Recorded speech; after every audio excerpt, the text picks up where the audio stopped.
मायका और ससुराल, एक औरत की दर्द भरी कहानी।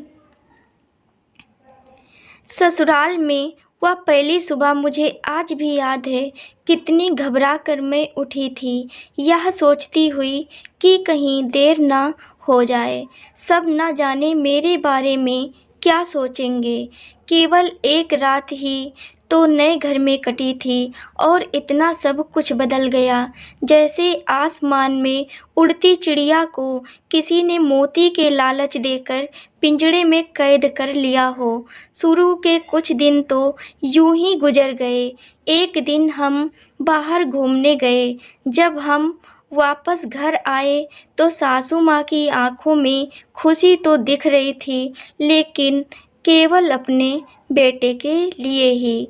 मैंने सोचा कि शायद नया नया रिश्ता है, एक दूसरे को समझने में कुछ वक्त लगेगा, लेकिन समय ने जल्द ही एहसास करा दिया कि मैं यहाँ बहू हूँ, इसलिए जैसा मैं चाहूँ वैसा नहीं कर पाऊँगी। कुछ कायदा और मर्यादा है जिसका मुझे पालन करना होगा, जैसे कि धीरे धीरे बात करना, धीरे से हंसना, सबके खाने के बाद खाना खाना।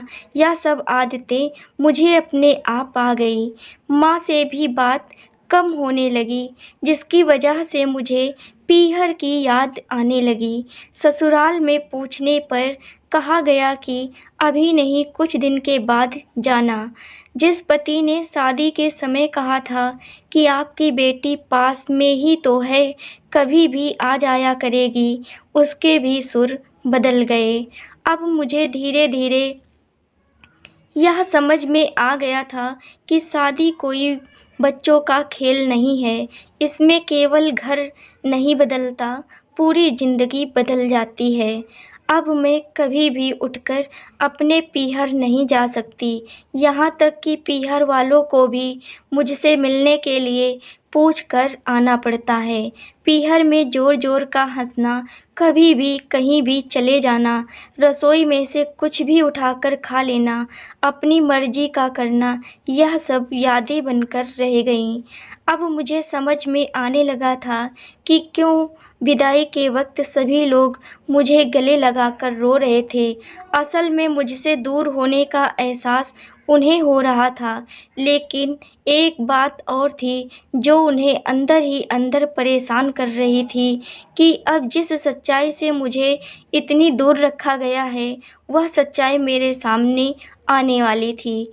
पापा का यह झूठ कि मैं उनकी बेटी नहीं बेटा हूँ, अब और दिन नहीं छुप पाएगा, जो कि उनकी सबसे बड़ी चिंता थी कि अब उनका बेटा, जिसको कभी भी बेटी होने का एहसास नहीं कराया था, जीवन के इतने बड़े सच से सामना करने जा रही थी।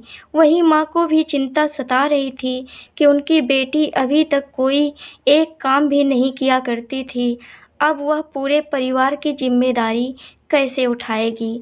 सभी लोग मेरे इस विदाई और पराए होने का दर्द जान रहे थे, सिवाय मेरे, इसलिए वह सभी लोग रो रहे थे।